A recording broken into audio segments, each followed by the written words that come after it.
Wabarakatuh. Alhamdulillah, wassalatu wassalamu ala rasulillah wa ala alihi wa ashabihi wa mawalah. Ashhadu an la ilaha illallah wahdahu la syarika lah, wa ashhadu anna muhammadan abduhu wa rasuluhu la nabiyya ba'dah. Allahumma salli wa sallim wa barik ala muhammadin wa ala alihi wa ashabihi ajma'in. Rabbi syrah li sadri wa yassir li amri wahlul 'uqdatam min lisani yafqahu qawli, amma ba'd.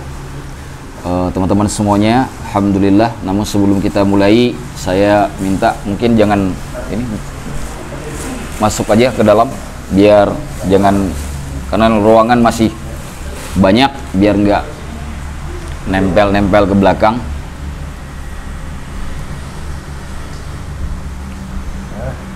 Alhamdulillah, teman-teman, alhamdulillah kita akan melanjutkan kajian kita terkait dengan adabul alim wal mutalim, adab orang yang berilmu dan orang yang menuntut ilmu di dalam Islam. Nama kitabnya Adabul Alim wal Mutalim, ditulis oleh Kiai Haji Hashim Asy'ari. Kita sudah sampai pada halaman 66, teman-teman. Kalau ini bisa buka kitabnya di halaman 66.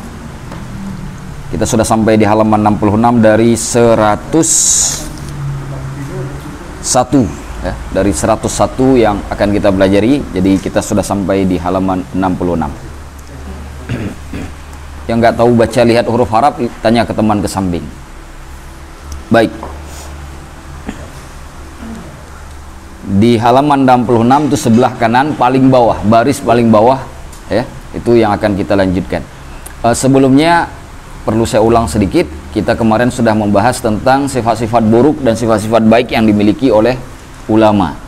Di antara sifat buruk yang paling berbahaya pada diri seorang ulama, yaitu ada 4. Itu menjadi cakupan untuk semua sifat buruk yang dimiliki ataupun yang ada. 4 sifat tersebut adalah: 1, hasad, iri hati dan dengki. Yang kedua, ujub, membanggakan diri dengan banyaknya kenikmatan yang dia dapatkan. Yang ketiga, riya, orang yang beribadah untuk memperlihatkan ibadahnya agar dipuji oleh orang. Dan yang terakhir, takabur. Takabur sifat kesombongan karena adanya penentangan dan ketidaktaatan kepada Allah Subhanahu wa taala. Baik. Itu 4 sifat yang sangat buruk. Siapapun dari ulama yang mempunyai sifat itu, maka runtuhlah mahkota keulamaannya. Kalaulah kemudian ulama saja bisa runtuh mahkota keulamaannya, apalagi kita yang belum jadi ulama, kalau mempunyai 4 sifat tadi itu. Kita lanjutkan pada poin selanjutnya, yaitu poin ke-18 dari sifat ataupun adab para ulama terhadap dirinya sendiri. Wa thaminu asyara, dan yang ke-18, ayyudimal hirsa, dia harus terus-menerus berusaha. Yudim artinya melakukan terus-menerus, al-hirsa berusaha, kuat ya, ala izdiyadil ilmi, untuk menambah ilmu. Izdiyad menambah, al-ilm ilmu, wal amali, dan juga amalan, bimulazamatil jiddi, dengan terus-menerus bersungguh-sungguh. Al-jid artinya rajin ya, wal ijtihad, bersungguh-sungguh, wal muwadhabati, dan terus melakukan. Muwadhabah juga artinya mulazamah ya, terus menerus melakukan. Ala wadhaifil aurat, melakukan tugas-tugas wirid. Nah, seperti kita tadi itu sudah melakukan wirid al-haddad ya. Minal ibadah, daripada ibadah. Jadi ulama itu dituntut 2 hal. Seorang ulama itu dituntut 2 hal. Jadi bukan berarti namanya ulama berarti ilmunya sudah berada pada tingkat paling atas sehingga tidak ada kepentingan lagi untuk menambah ilmu. Justru para ulama lah, kalau kita datang ke rumahnya, kita datang ke tempatnya, itu kitabnya penuh. Kitabnya penuh. Setiap waktu mereka membaca, setiap waktu mereka menelaah, setiap waktu mereka belajar. Itu ulama saja. Hanya kita saja yang belum ulama tapi nggak tahu diri, ya kan? Tidaklah belum jadi ulama tapi nggak mau membaca, tidak mau ikut kajian, tidak mau kemudian datang ke guru. Kalaupun belajar, kemudian hanya belajar sendiri. Andalannya kiaihaji.google.com. Udah jadi Kiai Haji sekarang. Nah, Google udah jadi Kiai Haji sekarang. Kalau YouTube udah jadi syekh.youtube.com. Lama-lama dia masuk surga, entah kita kapan, wallahu alam. Nah, jadi tidak boleh. Makanya kata ulama, man la syaikha lahu fasyaitanu syaikhu. Orang yang nggak punya guru, maka syaitan itulah gurunya. Maka wajib nuntut ilmu, nggak boleh sendiri. Karena orang nuntut ilmu sendiri, pahami sendiri, terjemahin sendiri, ngamalkan sendiri, salah sendiri, ngerusak orang satu kampung. Ketika salah sendiri, itu ya sendiri, tapi ketika rusak satu kampung orang rusak. Nah, itu kenapa kemudian harus berguru. Nah, para ulama pun yang mungkin tidak lagi berguru, bukan berarti mereka kemudian mencukupkan apa yang sudah mereka miliki, tidak. Mereka terus membaca, menelaah. Pemahaman mereka terhadap ilmu hadis, ilmu fikih, ilmu ushul fikih, ilmu akidah, ilmu tafsir, ilmu Quran, ilmu nahwu, ilmu saraf, ilmu mantik dan seterusnya, itu dijadikan sebagai pedoman untuk mengembangkan keilmuannya. Dia tidak berhenti sampai di situ. Di samping ilmu, amalan. Orang yang sudah pada tingkat ulama itu dimanapun berada, mulutnya itu terus berzikir. Mungkin kita tidak mendengar yang di sampingnya, tapi mereka terus berzikir. Makanya ulama itu kalau zikir bisa sampai ratusan, ribuan, tanpa kita ketahui. Mereka dimanapun. Kalau kita kan nunggu sejadahnya digelar baru zikir. Kalau nggak digelar sejadah kita nggak zikir. Di atas motor nggak bisa kita zikir. Di pasar apalagi, lagi jualan susah kita zikir. Kalau sudah gelar sejadah baru zikir. Gelar sejadah kan 5 kali sehari. 5 kali zikirnya. La haula wala quwata illa billah. Nah, ulama itu bisa zikir di mana saja, tidak terbatas oleh sajadah. Dia bisa sambil berjalan, sambil duduk, bahkan banyak di antara para ulama lagi rehat pun dia berzikir. Tanya tuh, lagi rehat pun dia berzikir. Tidur sebelum matanya tertutup, pikirannya pergi dengan sebab tertidur ya. Dia masih tetap berzikir.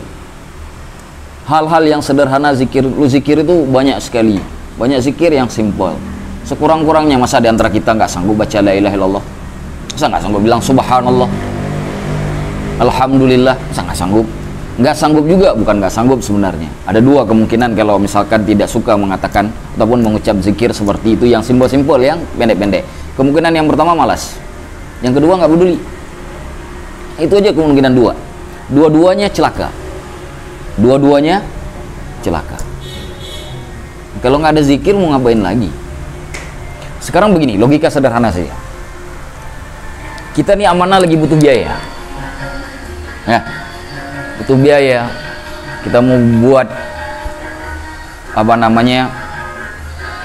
sekretariat amanah. Kita mau bikin pondok pesantren amanah. Ya, banyak biaya yang diperlukan, miliaran. Lalu kita datang ke orang nggak kita kenal, Pak, kasih duit. Kira-kira dikasih orang nggak? Ditempelengnya ada kita. Betul nggak? Itu baru manusia. Tapi kalau kita bangun hubungannya dengan manusia dengan cara yang baik, kita perlihatkan kebaikan kita kepadanya, maka ringan orang berduit pun ngasih, karena itu juga bukan buat kita. Ya kan? Ringan dia kasih. Itu manusia. Bicara lagi kalau misalkan hubungannya dengan Allah, maka manusia aja harus begitu, apalagi ke Allah kan gitu. Ini ada kita nih kalau urusan lagi perlu ke Allah, doanya dahsyat, bergetar tiang listrik. Kalau lagi perlu tuh, perlu gak? Ya Allah, debt collector depan rumah, tuh. Kata malaikat, semoga sering-sering debt collector datang ke depan rumah, biar zikir terus. Karena kalau debt collector gak datang, gak zikir-zikir dia. Ya, betul gak? Makanya kada orang ditimpain musibah terus oleh Allah tuh biar bisa zikir terus.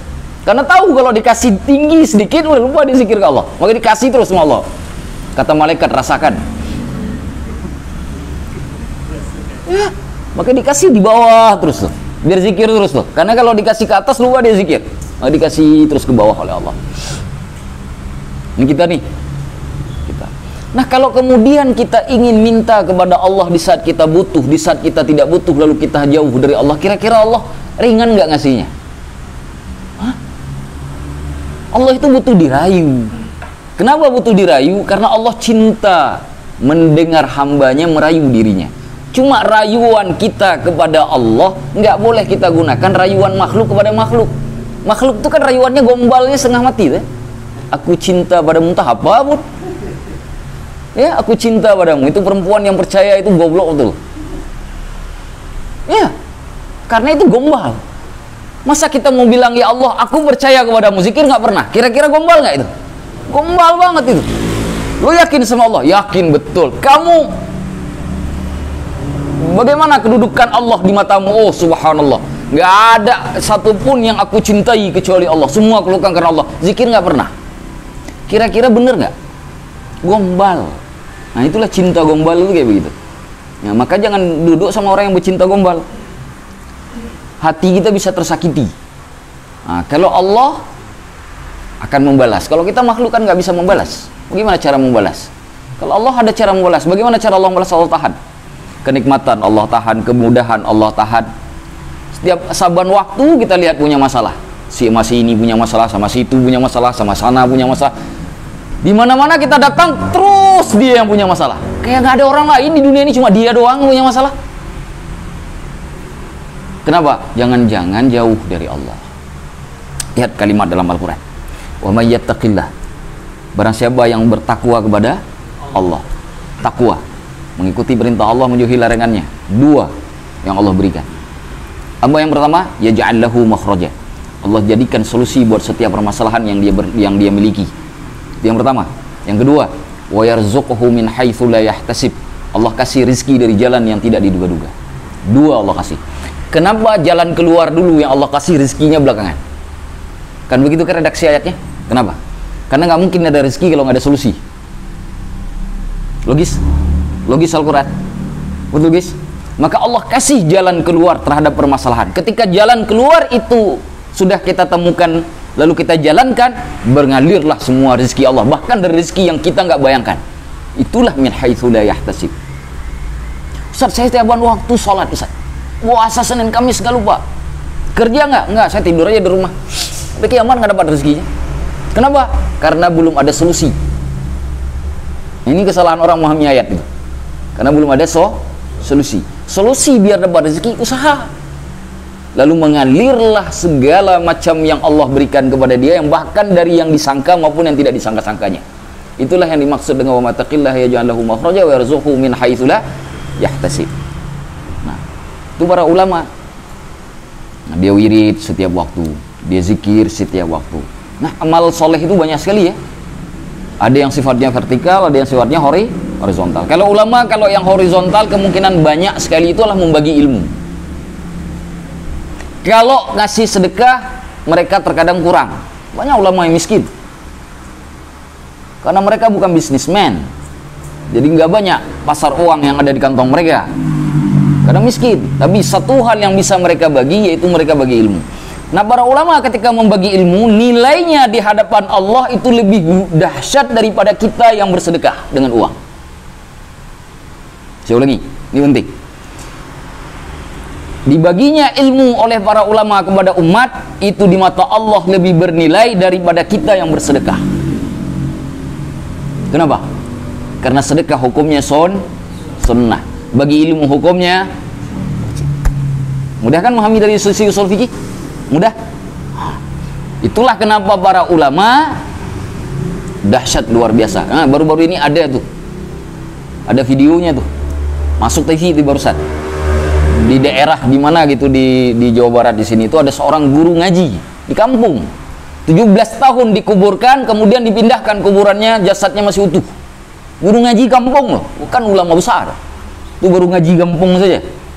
Sudah begitu Allah kasih. Bayangkan kalau ulama yang membagi ilmu. 17 tahun, kulitnya pun tak melepuh, seutuh. Ya, bukan kulit seperti ini. Pasti kulit orang seperti kulit orang, tapi enggak hilang kulitnya, masih utuh. Biasanya orang 17 tahun itu tinggal tengkorak doang. Betul nggak? Habis semuanya. Enggak, ini masih utuh. Allah muliakan. Jadi enggak main-main. Dalam masalah ini enggak main-main. Maka itulah kehebatan para ulama menggabungkan ilmu dan amal. Karena kedua-duanya menjadi penting buat mereka. Di kita udahlah ilmu tak ada, amal suka-suka. Itu kita tuh. Na'udzubillah. Semoga kita bisa mengikuti mereka. Nah, apalagi mulazamah mereka yang paling banyak mereka lakukan selain daripada menambah ilmu dan berwirid. Di antara yang mereka lakukan terutama terkajian berhubungan dengan keilmuan, qiraatan, dengan cara membaca. Para ulama itu membaca terus, nggak pernah berhenti. Saban waktu membaca, saban waktu baca terus, baca. Perut kalau nggak dikasih makan pasti akan kelaparan. Sebagaimana perut wajib dikasih makan, maka otak pun wajib dikasih makan.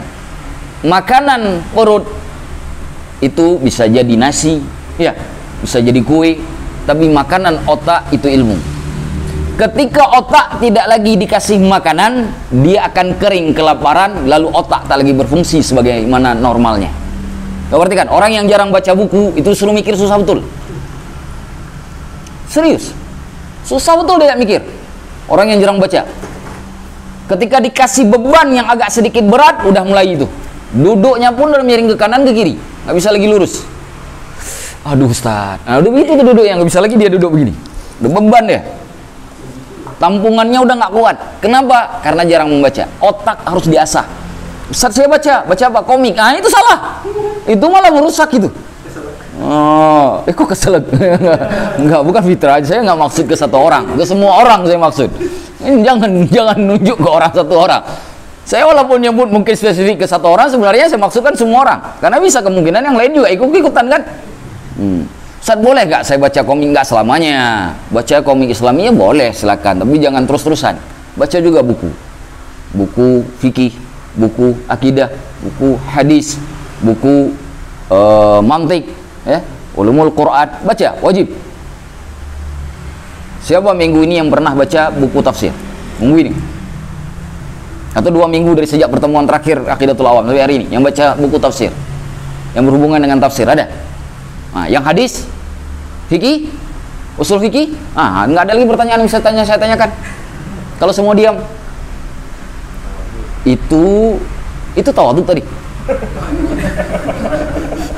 Tapi dari wajah nggak meyakinkan tawadhu.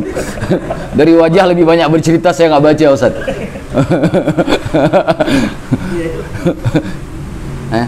Lagi-lagi saya tekankan betapa pentingnya. Saya challenge lagi nih. Siapa yang udah baca buku yang sudah saya bagi di grup? Ada yang udah tamat? Semua angkat tangan. Buku tentang adab para ulama dalam menuntut ilmu. Bagaimana ghirah mereka dalam menuntut ilmu. Ada yang sudah selesai baca? Ada? Belum ada ya? Ada yang baca belum selesai ya? Udah 2 bulan nih kayaknya salah. Masa saya harus nunggu 2 tahun?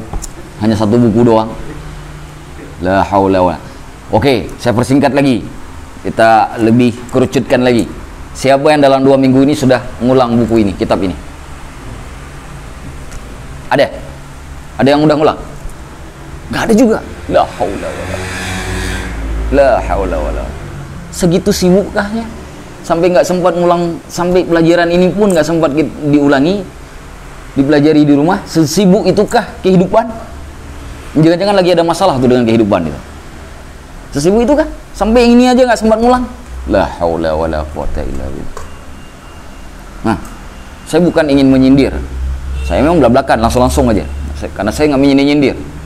Karena memang kewajiban saya untuk menyuruh yang baik, mencegah yang mungkar. Kata Allah dalam Al-Quran, kuntum khaira ummatin, kalian itu sebaik-baik umat. Tapi ada syaratnya sebaik-baik umat itu. Nggak cuma, gua muslim, gua baik. Belum tentu. Berapa banyak muslim yang kacau balau. Kapan kita jadi muslim yang baik? Ingat ayatnya bersambung. Ta'muruna bil ma'ruf. Suruh orang untuk melakukan yang ma'ruf, yang baik. Tuh syarat pertama. Kedua, wa tanhauna 'anil munkar. Kau cegah orang melakukan kemungkaran, kejahatan, kesalahan. Ketiga, wa tu'minuna billah. Dan kau beriman kepada Allah. Kalau cuma beriman doang, nggak beramal ma'ruf nahi mungkar, belum jadi yang terbaik. Bagaimana cara beramar ma'ruf nahi mungkar kalau belajar aja nggak ngulang? Karena beramar ma'ruf nahi mungkar kan butuh ilmu. Ya, dakwah butuh ilmu. Gimana mau dakwah? Jangankan dakwahin orang lain, dakwahin diri sendiri aja nggak mampu. Nggak ada ilmunya kok. Maka butuh belajar dan mengulang. Qiraah, membaca. Harus banyak membaca. Tapi tadi kalau saya baca saya nggak paham. Datang ke sini, tanyakan. Kita bedah nanti sama-sama. Kalau ada hal yang membingungkan. Qira'atan wa iqra'an. Iqra'an artinya lazimah syai', melazimkan sesuatu. Itu adab ulama itu, melazimkan sesuatu. Teman-teman datang setiap malam Jumat ke sini untuk belajar, lalu pulang nggak melazimkan ini, rugi.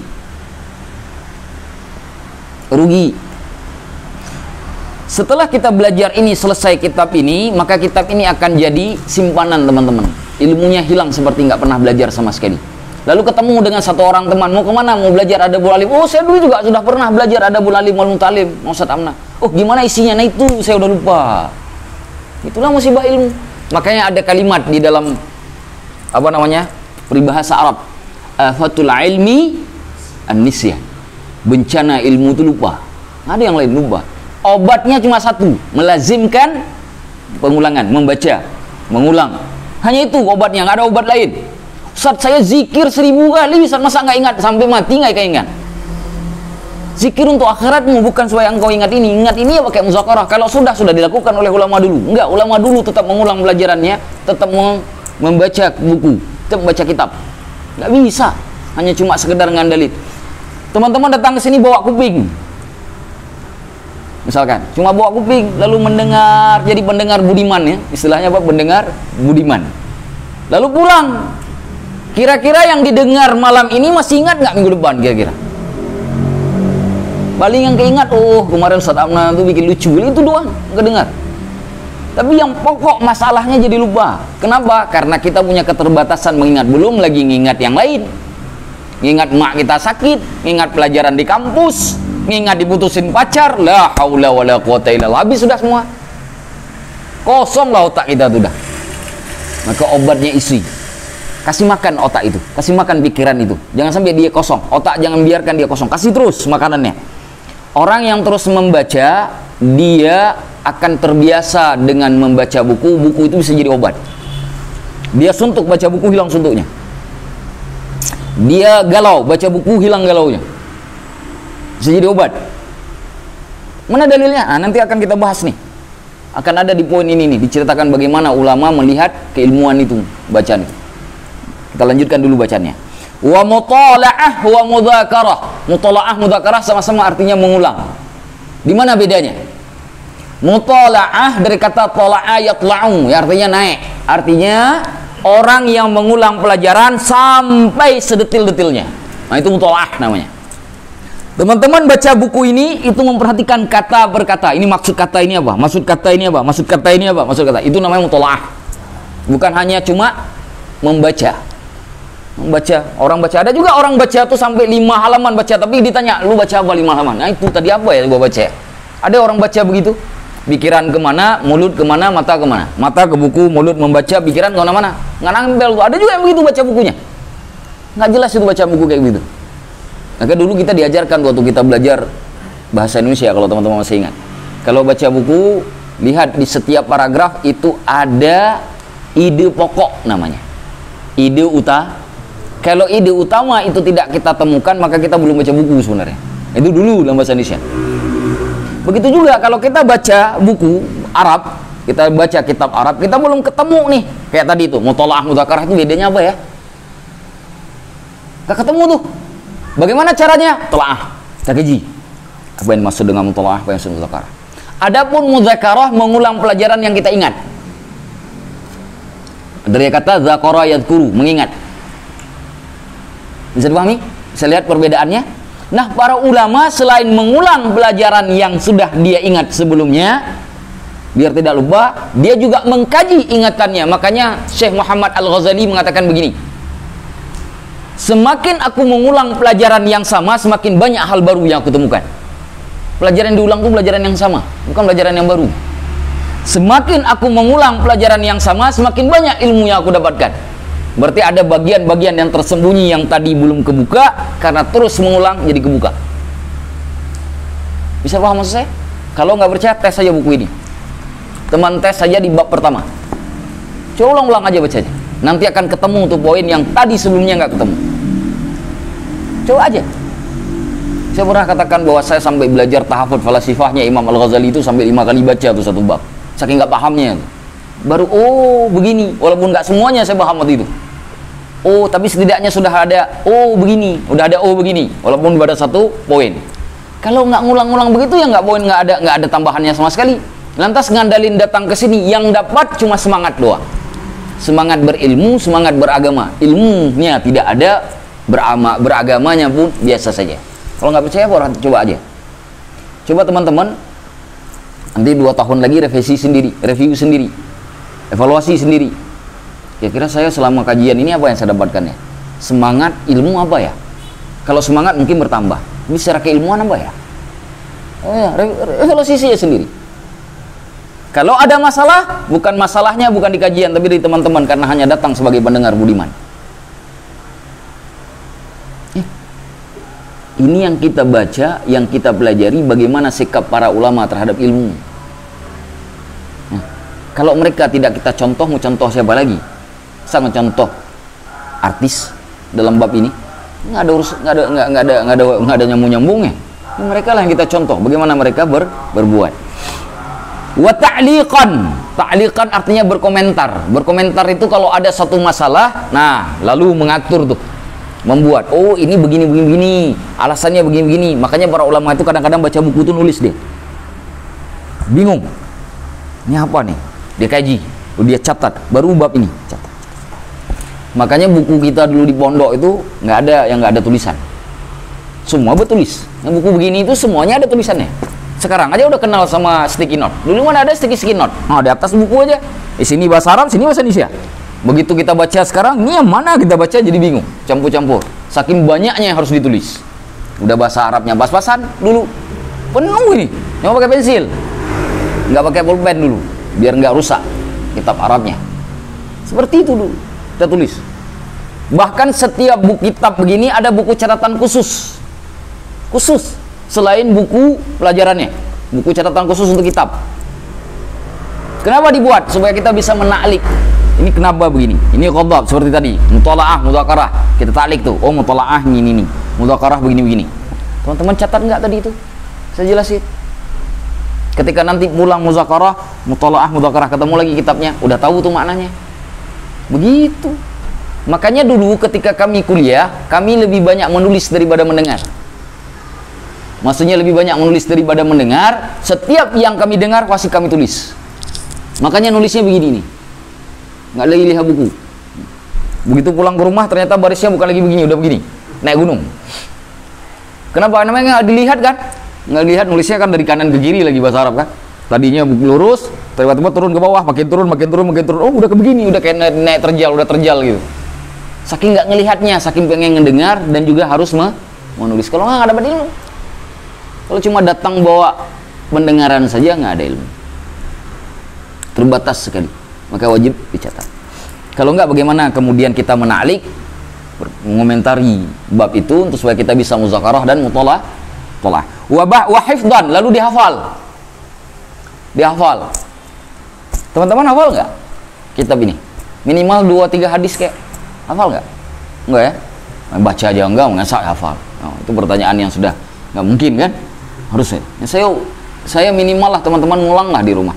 Ambillah satu waktu, nggak saya suruh juga setiap hari, minimal dalam seminggu adalah 2-3 kali mengulang kitab ini.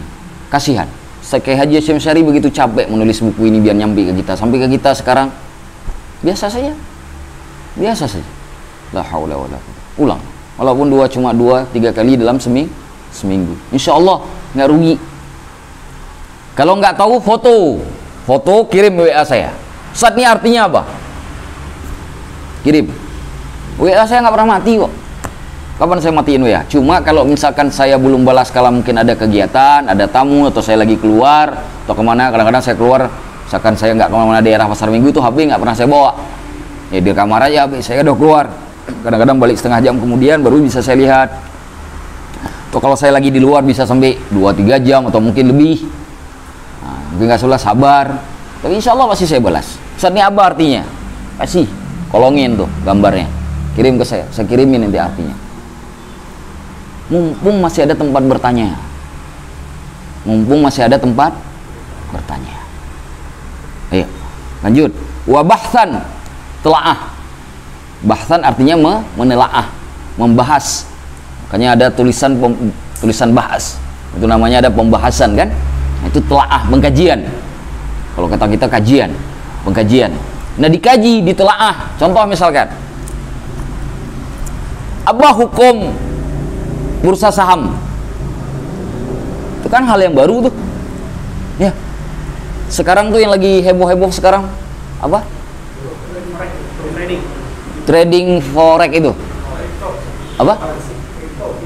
Cryptocurrency itu. Lagi heboh-hebohnya sekarang. Dulu banyak itu orang yang bicara begini-begini itu masih buyar hukumnya. Belum ketahuan hukumnya. Nah, para ulama itu mengkaji. Ulama fikih itu mengkaji bagaimana hukum kripto, bagaimana proses kerjanya, bagaimana ini segala macam. Apakah dia bisa dijadikan perdagangan? Apakah boleh dikiaskan kepada perdagangan mata uang? Segala dikiaskan. Akhirnya mengatakan bahwa hukumnya haram. Kenapa? Karena dia bukan mata uang yang resmi. Nggak bisa dihukum kepada bai'ul umlah, jual beli mata uang. Nggak bisa dikiaskan ke sana. Karena dia belum jadi mata uang. Kalau dikatakan benda, dia tidak berbentuk benda. Nggak ada wujud. Dia hanya bentuk angka-angka. Bagaimana Anda jual angka-angka? Lama-lama kayak judi nanti. Ada bai'ul gharar, maka dia haramkan. Ya kan? Nah, hal seperti itu ditelaah, dikaji oleh para ulama. Kita ini kan yang belum ilmunya belum setinggi itu, ya kita tunggu saja.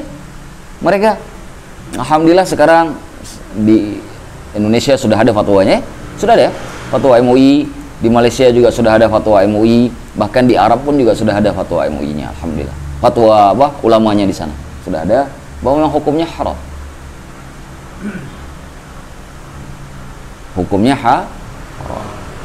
Yang belum saya ketahui itu masalah Bitcoin itu. Apakah bisa disamakan dengan apa namanya mata uang atau tidak? Karena ada negara katanya yang sudah terima. India contohnya itu sudah menerima Bitcoin. Nah, bagaimana itu hukumnya? Itu saya belum bisa jawab. Nah, kita tunggu lagi, mereka ngebahas lagi tuh para ulama, mencari.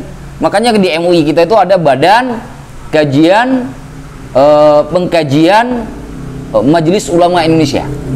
Disingkat dengan PPMUI. PP yang pertama itu pengkajian dan penelitian. Kalau saya nggak salah, penelitian dan pengkajian Majelis Ulama Indonesia. Mereka bahas itu, mereka kaji itu. Supaya bisa menetapkan hukum, bagaimana proses kerjanya, bagaimana alurnya, bagaimana masalah akadnya, siapa yang berdagang, siapa yang menjual, siapa yang membeli. Ya, itu dia dilihat dari semua sisi. Baru kemudian sampai pada satu kesimpulan, ini halal apa haram. Begitu. Ya, Allahu a'lam bishawab. Itulah para ulama bahsan. Nah, kalau kita bahas ini mungkin belum sampai, karena ilmu kita masih kurang. Minimal mutalaah mudzakarah lah, membaca qiraah. Minimal yang sudah dipelajari, kalau lah belum membaca yang baru, takut mungkin kewalahan. Minimal yang sudah dipelajari. Kita lanjutkan. Wala yudayyi' syai'an min awqati umri. Tidaklah ulama tersebut, orang alim itu menyia-nyiakan, yudayyi' menyia-nyiakan syai'an min sesuatu min awqati umri, dari waktu-waktu umurnya. Artinya dia tidak menyia-nyiakan waktu hidupnya fi ghairi ma huwa bisadadih, pada selain apa yang sedang dia tempuh. Apa yang dia tempuh? Minal ilmi, daripada ilmu, wal amali, dan amalan, wal illa ma la budda minhu, kecuali pada hal-hal yang memang harus dia lakukan, biqaddari darurah, dengan sebatas kepentingan, min aklin, seperti makan, wasyurbin, minum, au naumin, tidur, au istirahatin, atau istirahat, lima lalin, karena bosan. Karena juga orang tuh baca buku itu bosan kan? Nah, mereka istirahat sebentar karena bosan. Nanti dibaca lagi, begitu bosannya hilang. Kalau kita sepanjang minggu bosan. Kalau kita dari pagi sampai pagi lagi, pagi hari Senin sampai pagi hari Senin depan, itu bosan terus, makanya nggak megang buku. Kenapa? Istirahat, Ustaz. Kan saya bilang tuh istirahat 5 lal. Istirahat karena bosan. Saya bosan terus seminggu nih, kayak saya nggak megang buku. La haula. Kalau udah sebulan, kalau udah seminggu, udah sehari penuh, itu bukan bosan, namanya malas. Bosan itu setengah jam, 1 jam, itu bosan. Tapi kalau udah 1 minggu, itu malas namanya. Au ada haqqi zaujah, atau melaksanakan hak istri. Au zairin, atau orang yang bertamu. Au tahsili qutin, atau menghasilkan qut. Qut itu makanan pokok. Seperti padi. Kalau di kita padi ya. Kalau di Arab itu ada adas. Kacang adas itu seperti kacang jagung, seperti jagung ya, biji jagung. Nah, itu termasuk makanan pokok di Arab. Kalau di kita nasi, kalau di daerah Ambon apa? Sagu ya, sagu. Nah, itu makanan pokoknya. Qut itu makanan pokok. Atau menghasilkan makanan pokok mimma yahtaju ilai, dari apa-apa yang dibutuhkan kepadanya, atau kepada setiap segala sesuatu untuk menyangkupi ataupun memenuhi kebutuhan hidupnya. Au li alamin, atau disebabkan karena sakit. Au ghairihi, ataupun yang lainnya, mimma yata'adzaru ma'ahul istighal, mimma yata'adzar, yang menyebabkan adanya keuzuran, uzur ma'ahul istighal, sehingga tidak bisa menyibukkan diri. Al-istighal, menyibukkan diri dengan ilmu dan amal. Nah, contoh misalkan begini, ada tamu datang ke rumah, nggak mungkin kita sholat duha sampai 8 rakaat, udah gitu baca 1 rakaatnya surah Al-Baqarah, tamunya ngapain di depan? Nah, nggak mungkin kan? Maka kita ringkas. Sama seperti itu, kita pergi masuk masjid, sholat tahiyatul masjid, imam sudah di atas mimbar, khatib sudah di atas mimbar sedang berkhutbah. Maka bagaimana adabnya sholat tahiyatul masjid? Ringankan sholatnya. Jangan soke sholat ketika khatib di atas mimbar, kita sholat tahiyatul masjid, rakaat pertama surah An-Naba 40 ayat, kedua surat An-Nazi'at. Nah, paslah itu. Dia selesai sholat, turun khatib dari mimbar, iqamat udah. Enggak begitu, ringankan. Cukup inna a'taina kal kautsar dan qul huwallahu ahad. Tujuannya apa? Biar dengerin khatib. Ada juga yang ringan sholat tahiyatul masjidnya, inna a'taina kal kautsar rakaat pertama, qul huwallahu ahad rakaat kedua, setelah salam dia duduk bisa tidur, bukan dengar khutbah. Ada juga yang model begitu. Nah, itu juga nggak benar. Ente disuringankan sholat biar dengar khutbah, ini bukan habis ringankan sholat ente tidur. Karena kita ini memang susah sekarang. Banyak orang kalau lihat muka ustadz sekarang tidur. Muka ustadz ini muka pembawa tidur memang. Banyak sekarang begitu. Tapi begitu lihat muka artis langsung kebangun. Melihat muka ustadz belum kelihatan penuh, masih setengah muka. Oh begini. Apalagi kalau lihat khatib, ya kita mudah saja tuh tidurnya, nggak pakai ditiup peluit, tidur langsung tuh. Lihat wajah khatib tuh. Padahal khatibnya masih di tempat parkiran, belum naik mimbar, udah tidur kita. Allahu Akbar. Subhanallah. Kita ini mudah saja tuh ya. Nah, jangan seperti itu. Insyaallah tidak seperti itu, ya. Jadi ada batasan-batasannya. Ya kalau ada tamu ya kita mungkin nggak bisa baca buku. Ya kita sambut tamu karena memuliakan tamu hukumnya wajib. Ya, kita temenin tamu. Ini tamu tak ada. Kenapa ente nggak baca? Ada ustaz tamunya siapa? Malaikat. Cari ribut nih namanya. Cari ribut namanya. Alasannya ketemu yang bertamu ke rumahnya malaikat. Ini kan cari ribut namanya nih.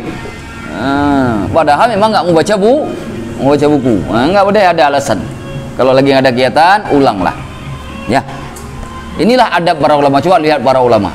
Saya cerita satu kisah. Ketika saya datang ke Lasem, Lembang, ke tempatnya, ke rumahnya Gus Qayyum. Terus rumah beliau tuh penuh dengan lemari buku. Saking semangatnya baca buku itu sampai tempat tidurnya pun ada di ruang tamu. Di tempat kami duduk, nggak jauh di tempat kami itu tuh ada tempat tidur, ranjang. Jadi beliau gunakan kalau beliau baca buku terus ngantuk, beliau pengen tidur aja beliau di situ. Bangun, tidurnya di tengah-tengah buku, bangunnya di tengah-tengah buku. Itu lama ya. Jadi ketika saya mengatakan ceritakan ini bukan cerita yang biasa, memang ini sudah lazim di kalangan para ulama. Sudah lazim di kalangan mereka. Subhanallah. Kita lanjut ya. Wa kana ba'duhum, mereka bahkan sebagian para ulama la yatrukud darsa, tidak meninggalkan belajar li'urud maradin khafif, dengan sebab adanya penyakit yang ringan. Marad penyakit, khafif ringan, urud tujuan. Dengan sebab adanya penyakit yang ringan. Kalau kita kan flu sedikit udah nggak belajar. Kenapa nggak datang ke limo flu? Nyebut flu-nya aja bikin malu kita dengar. Yang dengar yang malu bukan yang ngomong. Kenapa nggak ke limo flu? La haula wala quwata illa billah. Kita yang dengar yang malu. Yang bicara mah nggak malu. Flu nggak belajar lagi. La haula wala quwata. Gimana kalau nanti Allah kasih rematik, Allah kasih asam urat, mau bangun pun tak bisa di tempat tidur, jangankan datang ke limo. Gimana? Baru kita mengeluh, ya Allah kasih biar aku bisa ke limo. Dulu kau sakit flu aja malas datang. Sedikit sakit sudah banyak alasan. Nah, jadi para ulama itu walaupun kalau sakit-sakit ringan nggak ada. Sakit ringan sama seperti tidak adanya punya penyakit. Kenapa disebut ba'duhum? Karena ba'duhum inilah tidak semua cerita sampai ke kita, hanya sebagian dari para ulama. Makanya disebut ba'duhum. Akan tetapi hakikatnya para ulama semuanya seperti itu. Tidak menghalangi mereka dari menuntut ilmu, menyibukkan diri dengan ilmu meskipun ada penyakit yang ringan, kecuali mereka penyakit yang berat. Bahkan kana yastashfi, mereka kemudian bisa menyembuhkan diri bil ilmi, dengan ilmu. Bukan menyembuhkan diri itu misalkan macam-macam ya, seperti para dukun, bukan. Begitu ambil kitab, baca buku, penyakit yang ada hilang. Flu terbang, pilek-pilek hilang, demam-demam hilang dengan sendiri. Kenapa? Orang sakit karena fokus. Semakin Anda lupa dengan fokus penyakit, maka Anda terlihat seperti orang tidak berpenyakit. Betul nggak?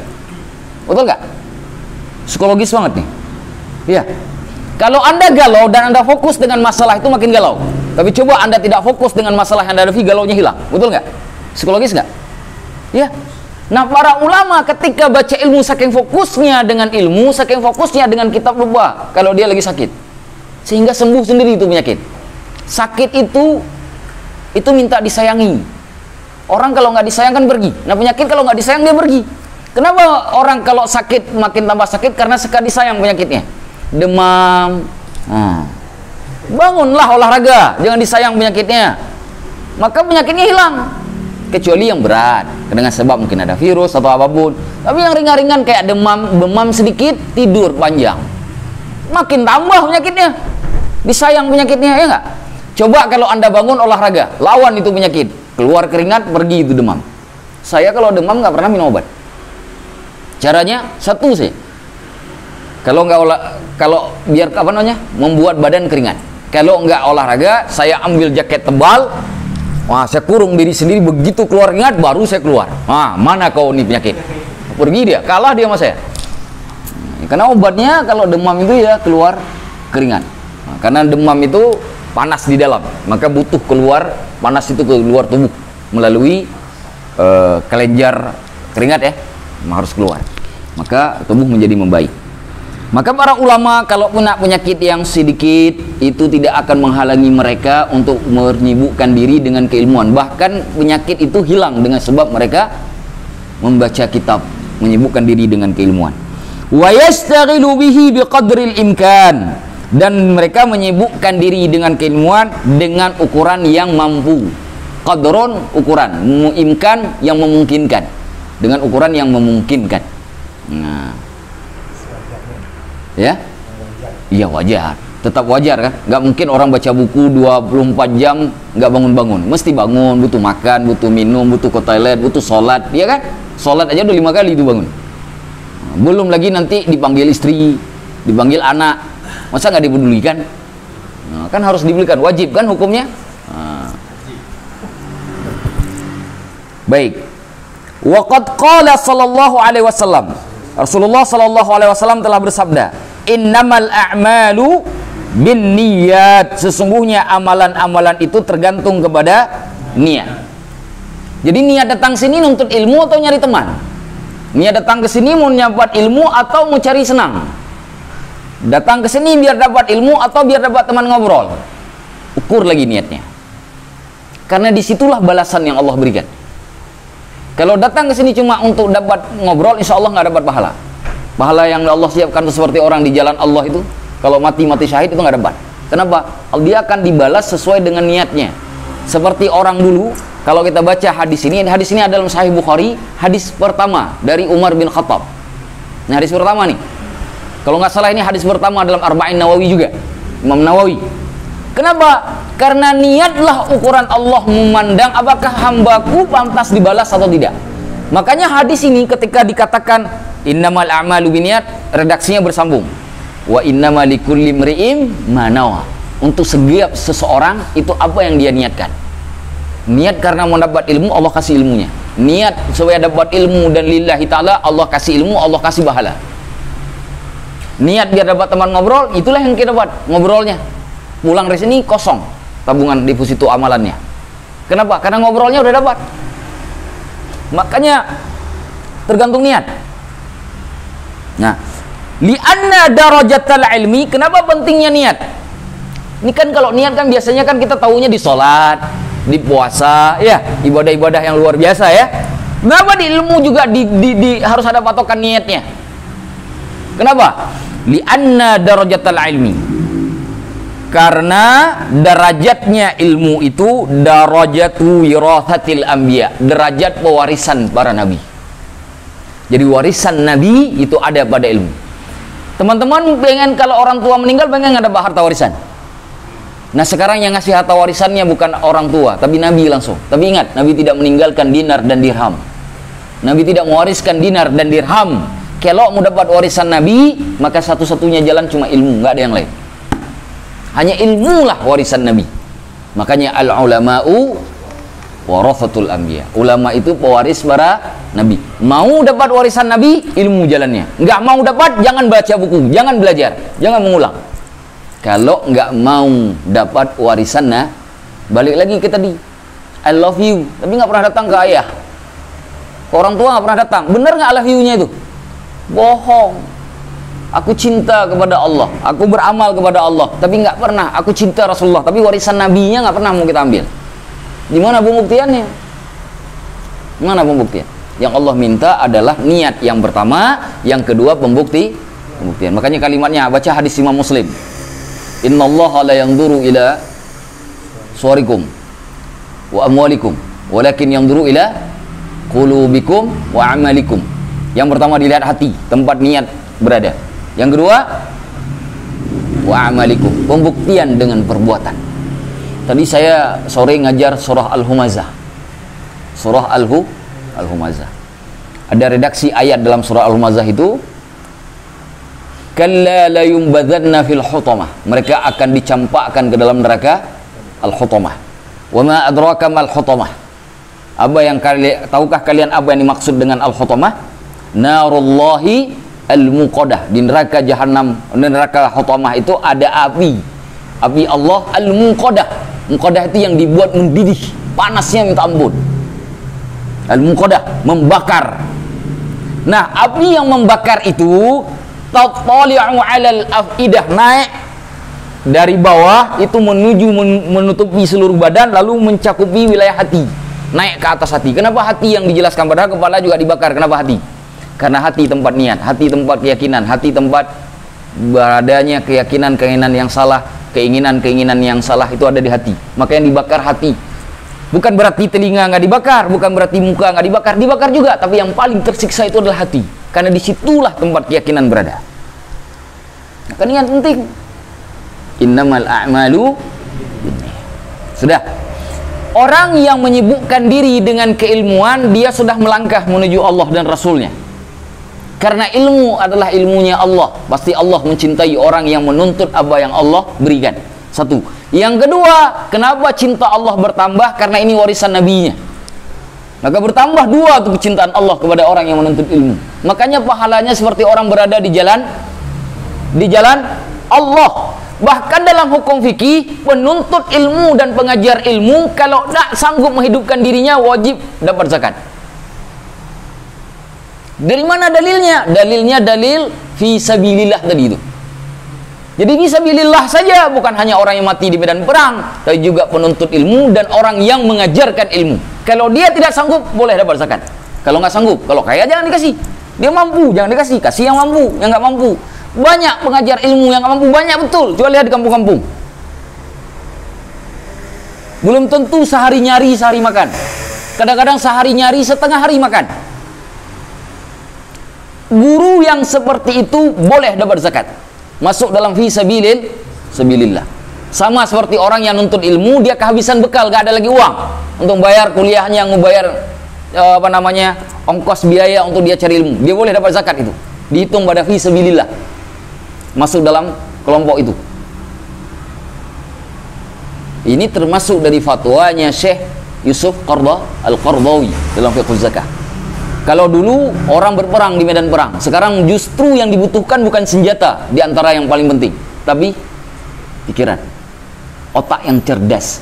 Jadi hari ini orang yang berjihad dengan ilmu sama dengan orang yang berjihad dengan senjata. Makanya orang nuntut ilmu dari dulu Allah sudah katakan, Rasulullah katakan, yang keluar dari rumah menuntut ilmu fahuwa fi sabilillah hatta yarji. Dia ada di jalan Allah sampai dia pulang. Makanya saya bilang jangan pulang-pulang. Bukan begitu, bukan berarti nggak pulang-pulang. Jangan tinggalkan majelis taklim.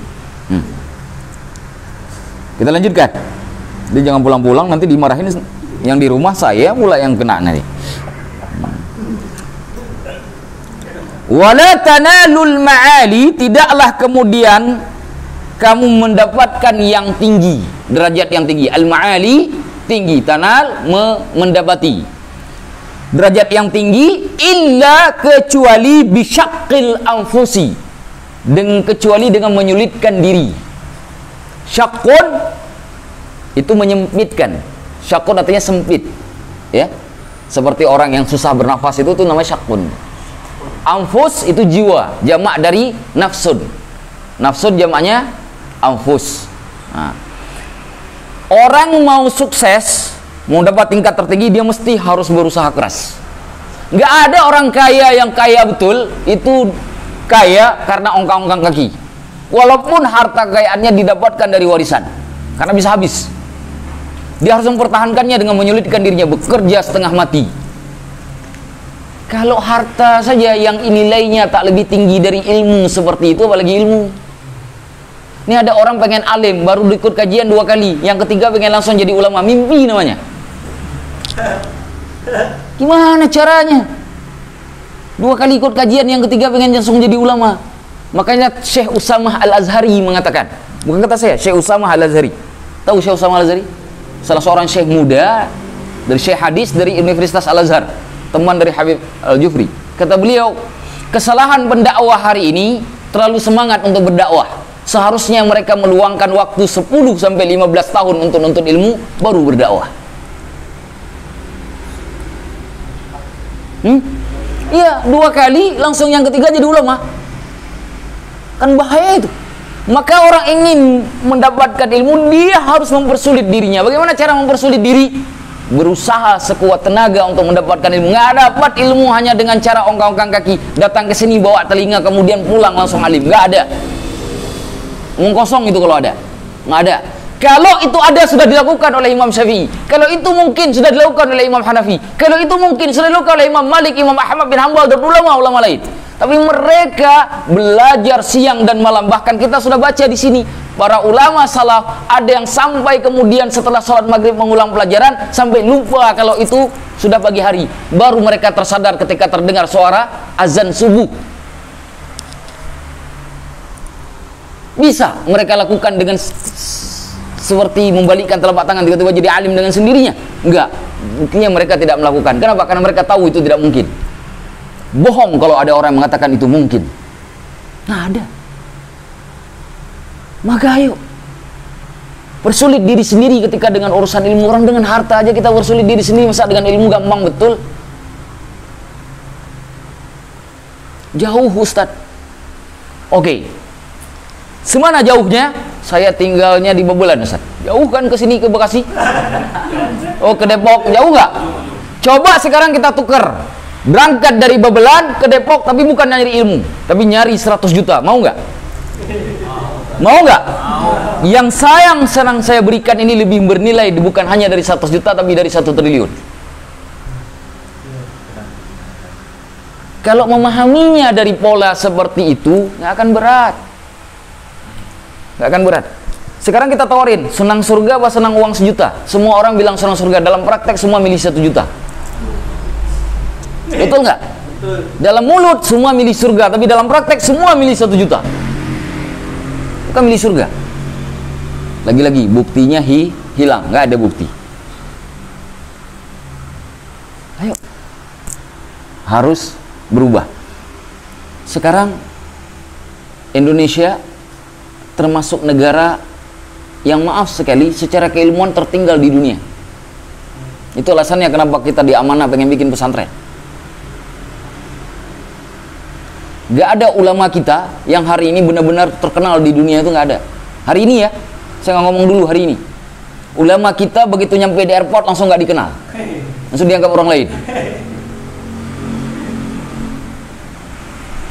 Hari ini ulama-ulama kita di Indonesia tidak lagi punya karya yang mercusuarnya luar biasa, nggak ada lagi. Coba sebut mana karangan ulama-ulama kita di Indonesia hari ini yang dikenal sedunia, coba sebut. Tunjukkan ke saya, ada nggak? Ada. Kita kalah dengan India. Hari ini Darul Hadis India itu masih produksi kitab dan masyhur di dunia. Mereka bahkan ada ulama mereka menulis syarah dari Sahih Bukhari. Hari ini nih nggak takut. Ini kira-kira nih setelah masa kita, masa anak-anak kita, apakah akan lebih dahsyat dari zaman kita? Nggak takut. Jangan-jangan nanti bukan cuma ulamanya yang nggak dikenal, agamanya pun sudah tak dikenal. Itu yang kita khawatirkan. Nggak ada beban begitu. Ustadz nggak apa-apa, Ustadz, nanti saya wariskan ke anak aja, biar anak aja yang seperti itu, nggak usah saya udah terlambat. Kalau kamu nggak membuktikan, jangan harap anak ikut. Karena buah selalu jatuh tidak jauh dari pohonnya. Kalau ayahnya malas nuntut ilmu agama, anaknya pasti malas. Kecuali Allah kasih hidayah. Cuma kalau bab ini kan nggak bisa diomongin, karena ini hak prerogatifnya Allah. Saya nggak bisa ngakalin. Tapi hakikatnya dalam batasan keilmuan kita manusia, kalau bapaknya malas, anaknya malas. Meskipun dimungkinkan seorang ulama lahir dari rahimnya seorang pencuri, dimungkinkan. Tapi itu nggak banyak. Kalau ada 1000 pencuri, paling 1 pencuri yang begitu. Yang 999 semuanya anaknya pencuri juga. Betul nggak? Jadi kasus case yang tidak lazim tidak bisa dijadikan sumber hukum yang menyeluruh, nggak bisa. Karena case-nya bukan case yang banyak, sedikit.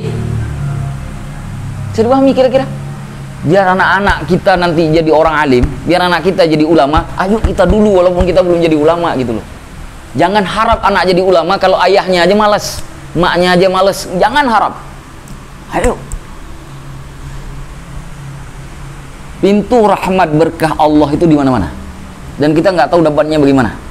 Mungkin dengan teman-teman datang belajar ilmu, mungkin teman-teman nggak jadi ulama.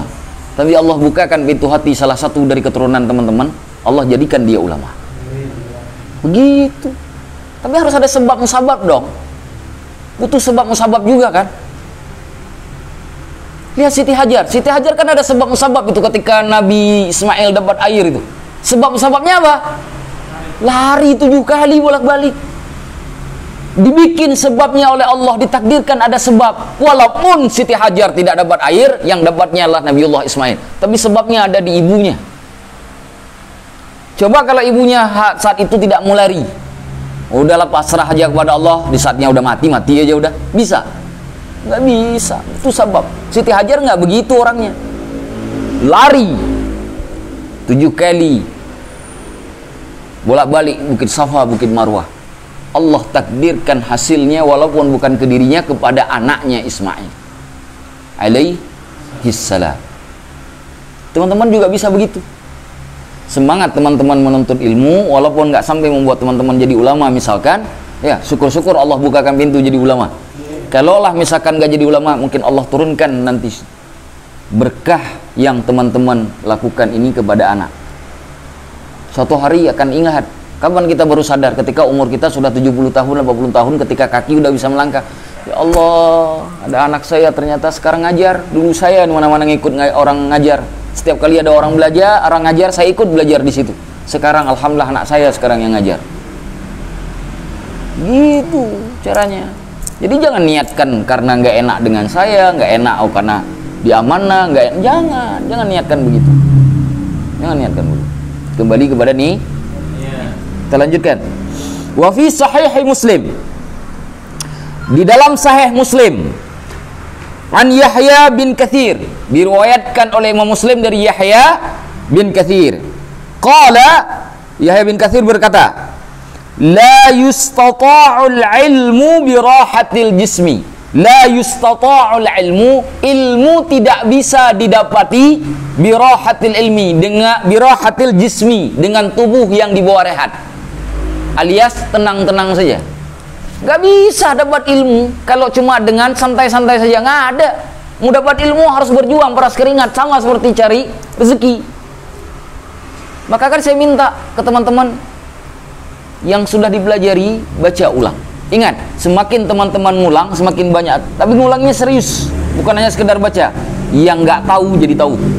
Kebuka terus Allah, buka terus Allah. Kata Syekh Muhammad Al-Ghazali, mengulang-ulang, aku terus mengulang-ulang pelajaran yang sama, ternyata makin banyak yang aku dapatkan. Itulah yang disebut dengan ilmu ladunni. Diberilah pemahaman oleh Allah. Cuma tingkat kita belum tingkat para ulama. Jangan pikir, oh saya dapat ilmu ladunni. Yang begitu, sombong pula. Beda sama kita ilmu ladunni, para ulama. Para ulama yang dimaksud ilmu ladunni diberikan pemahaman yang diberikan ke dalam hati. Yang tadi kemudian, yang tadi kita tak paham menjadi paham. Yang tadi tak kita mengerti menjadi mengerti. Itulah yang Allah berikan. Wafil hadis, di dalam hadis yang lain disebutkan, huffatil jannatu bil makarih. Surga itu tertutupi. Huffatil jannah, tertutupinya surga, jannah surga, bil makarih, dengan sebab melakukan keburukan. Bagian dari keburukan yang kita lakukan dalam konteks ini, tidak mau belajar, tidak mau mengulang belajar. Jadi orang yang tidak suka ilmu itu menyebabkan pintu surga tertutup. Kenapa? Karena orang yang tidak suka ilmu, orang yang menjauhi dirinya dari ilmu, itu sudah melakukan hal yang tidak disenangi. Disebut dengan al-makarih. Tertutuplah pintu surga. Hadis ini diriwayatkan oleh Imam Bukhari dan Muslim dari Abu Hurairah. Redaksi sempurnanya begini. Huffatin naru bisyahwat. Ditutuplah pintu neraka bisyahwat, dengan sebab menjauhi syahwat. Wa huffatil jannatu bil makarih. Tertutuplah pintu surga dengan sebab melakukan hal-hal yang tidak disenangi. Itu kalimatnya. Itu hadisnya. Ada di dalam Sahih Bukhari, juga ada di dalam Sahih Muslim dari Abu Hurairah. Wa qila syi'ran. Dikatakan dalam sebuah syair, turiduna idrakal ma'ali rakhisatan. Engkau menginginkan untuk mendapatkan tempat yang tinggi secara murah. Wala budda duna syahdi min ibrin nahal. Maka tak akan engkau saksikan keberhasilanmu kecuali lubang lebah. Tahu lubang lebah? Tahu lubang lebah? Lebah kalau dia mengeluarkan madu, lubangnya kecil betul gak? Kecil betul? Gimana? Sekecil apa itu? Sekecil jarum ya kira-kira ya? Sekecil jarum, lubang jarum. Nah itulah. Sama seperti kita mengharapkan bunga yang besar, yang dapatnya lubang jarum.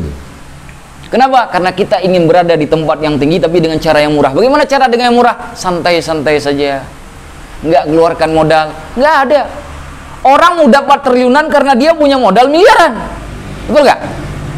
Nah, ilmu cara mengeluarkan modalnya bukan dengan materi, dengan semangat, ghirah, niat yang tulus karena Allah. Itu modalnya. Kemudian gerakkan badan. Nggak bisa juga Anda duduk di rumah tapi niatnya luar biasa, tapi nggak bergerak. Nggak bisa juga. Niat sama gerakkan badan, dua-dua harus dilakukan. Maka orang yang mengharapkan ilmu dengan cara yang murah, biasa-biasa saja, santai-santai saja, maka tak akan ada yang dia dapatkan, yang dia lihat kecuali lubang lebah. Oh. Wa qala Syafi'i, berkata Imam Asy-Syafi'i radhiyallahu anhu. Kata Imam Asy-Syafi'i, haqqun ala ahli ilmi. Diharuskan kepada orang ahli ilmu. Ahli ilmu artinya orang yang menuntut ilmu. Apa yang harus diharuskan kepada mereka? Bulughu ghayati jahdihi. Bulugh artinya sampai. Sampai ghayah tujuan, klimaks kalau bahasa kita. Ya, pusat sampai tertinggi. Ghayah jadihi, pusat tertinggi dari kesungguhannya. Berarti nggak ada lagi kesungguhan di atas kesungguhan itu. Sudah pada tingkat tertinggi kesungguhannya. Itu diharuskan kepada orang alim. Orang alim diharuskan sampai tingkat kesungguhan yang tertinggi yang ada pada mereka fil istikthar, untuk memperbanyak min ilmihi, ilmunya. Al istikthar min, memperbanyak ilmunya. Bagaimana cara memperbanyak ilmunya? Dia harus sampai pada tingkat kesungguhan yang tertinggi. Kalau enggak dapat ilmu. Itu ulama itu. Ulama itu seperti itu. Nah, kita pengen ulama, jadi ulama, tapi semangatnya semangat tukang jual jual es. Ya nggak bisa jadi ulama. Jadi kalau mau jadi ulama, ya semangatnya semangat ulama. Nah, begitu juga mau jadi tukang kopi, harus semangat ahli kopi. Oh gitu. Ini pengen jadi ulama, semangatnya semangat Iqra masih. Wah, susah dunia ini. Nah, harus semangat. Naikkan. Tingkatnya naikkan. Udah Iqra berapa? 3. Perasaan 3 tahun yang lalu juga masih Iqra 3. Kemarin sempat cuti sebentar. Baca Iqra cuti. La haula wala quwata illa billah. Gak tahu saya bagaimana nanti kalau menghadap Allah itu. Kenapa kamu nggak bisa baca Al-Quran? Kata Allah, saya nggak tahu bagaimana jawabannya menjawab pertanyaan itu tuh. Lalu nanti di hari kiamat Allah tanyakan itu. Itu yang pertama. Yang kedua, wasabru, dia harus sabar ala kulli aridin, atas setiap penghalang, duna talabihi, tanpa menuntutnya atau tanpa menghadirkan penghalang tersebut, datang sendirinya. Tiba-tiba habisan bekal, kan nggak ada orang yang mau kehabisan bekal kan, tapi habis dengan sendirinya. Ya harus sabar. Asal masalahnya nggak dicari, tetapi datang dengan sendirinya. Ada juga orang cari masalah, ya, ada yang cari masalah. Begitu mau kajian ganti ban motor, ganti yang tipis. Cari masalah itu, ya jelas lah bocor di tengah jalan, nggak nyampe ke tempat pengajian. Berpanjang SMK. Ada kejadian, ada kejadian itu ya. La haula wala quwata illa billah. Subhanallah. Jadi kalau mau servis motor ya servis lah. Kan ada minggu tenang tuh. Nah, selesaikan di minggu tenang. Ini nanti malam mau kajian, sibuk sore harinya. Emang cari masalah. Itu datangin masalah. Tapi kalau sudahlah diperbaiki, masalahnya sudah diperbaiki, tiba-tiba datang sendiri, yaitu naum. Saya juga pernah tuh ke rumah hati itu. Mogok motornya. Gimana? Motor tahun gym kan? Mogok nggak bisa dilawan. Iya kan? Nggak lawan. Saya bilangin ke Fitra, ini harus ditunda nih belajarnya. Bilang teman-teman kalau siap maghrib nanti saya datang maghrib. Kalau ini tadi janjinya jam 4 selesai, ternyata ini udah setengah 5 belum selesai itu motor. Nah, saya bilangin ke Fitra, kasih tahu teman-teman habis maghrib saya datang. Tapi yang teman-teman juga belum pada datang Ustaz. Udah kita batalkan aja kalau begitu. Oke, batal. Ternyata ada yang datang. Pembatalan sudah terjadi. Fitra mungkin gak enak ngomong saya. Kalau ngomong saya datang tuh. Yang ajar habis maghrib. Kenapa? Karena itu namanya darurah, itu takdir. Kalau kita sudah berusaha lalu masih terjadi hal yang tidak kita inginkan, itu namanya takdir. Teman-teman nih, motornya udah diservis, SNK-nya sudah diperpanjang, ditangkap polisi misalnya. Ditangkap polisi, padahal semua beres. Nah, polisi misalkan cari-cari alasan tuh, padahal dia nyari duit. Akhir lama nyampainya ke sini. Nah, itu sesuatu yang tidak kita undang, datang dengan sendirinya. Itu disebutlah dengan takdir. Tapi kalau misalkan nggak ada bensin sengaja dikosongin terus kemudian mogok di tengah jalan harus mendorong, ya itu cari masalah namanya. Isi dulu bensinnya. Kalau sudah diisi tiba-tiba bocor terus kemudian habis, ya itu cerita lain. Dan kita tidak tahu. Nggak ada tawakal bab itu. Itu orang tawakal bab itu orang paling bodoh sedunia. Bukan cuma di Depok, sedunia itu bodohnya. Nggak ada tawakal pada bab itu. Itu salah. Tawakal yang salah itu. Jadi begitu caranya. Ini teman-teman bikin usaha, ya, dagang. Habis itu nggak dibuka-buka tuh usahanya. Bisa dapat untung. Bisa dalam mimpi. Orang mimpi bisa kan dapat untung, saya tutup toko tapi dapat uang sekian. Itu dalam mimpi, itu. Dalam kenyataan nggak dapat.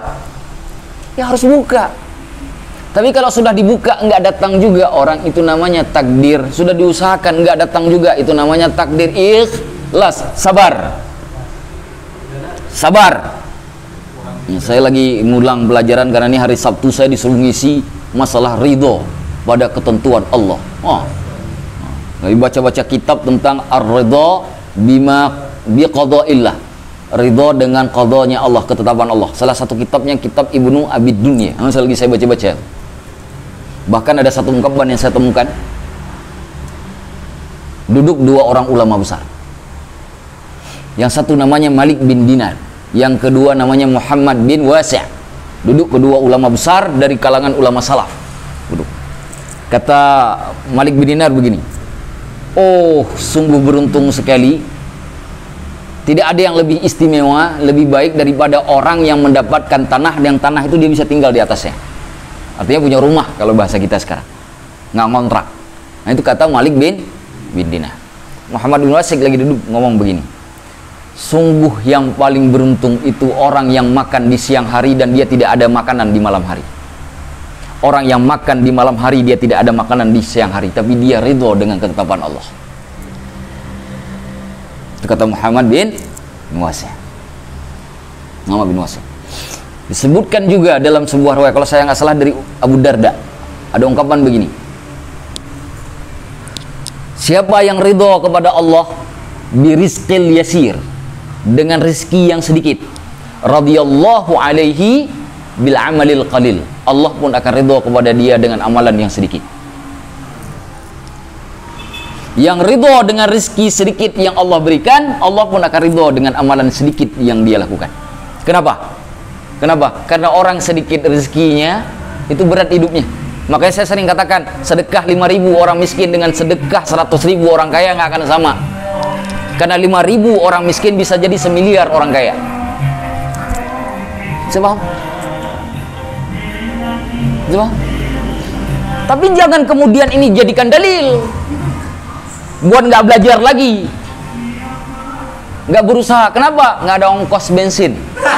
Saya ridho nggak ada ongkos bensin buat nggak pergi pengajian. Kan nanti Allah ridho ke saya kalau walaupun saya nggak nuntut ilmu. Nah, ini cari masalah nih. Ini cari ribut nih kalau ada yang begini nih. Kenapa? Karena kamu masih bisa usaha. Telepon teman kayak buat nebeng. Iya, jangan langsung ridho. Ridho itu ketika engkau nggak bisa lagi melihat jalan keluar. Ketika sudah sampai pada takdir, qadha dan qadar itu. Udah diusahain masih juga terjadi. Itu kan qadha dan qadar itu. Itu baru sabar. Ini orang sakit, nggak berobat sabar. Kan salah itu sabarnya. Sabar aja nggak begitu. Oh, mana nggak datang sabar? Hah? Saya sengaja sebut sabar, kangen, rindu saya sama sabar. Mana sabar?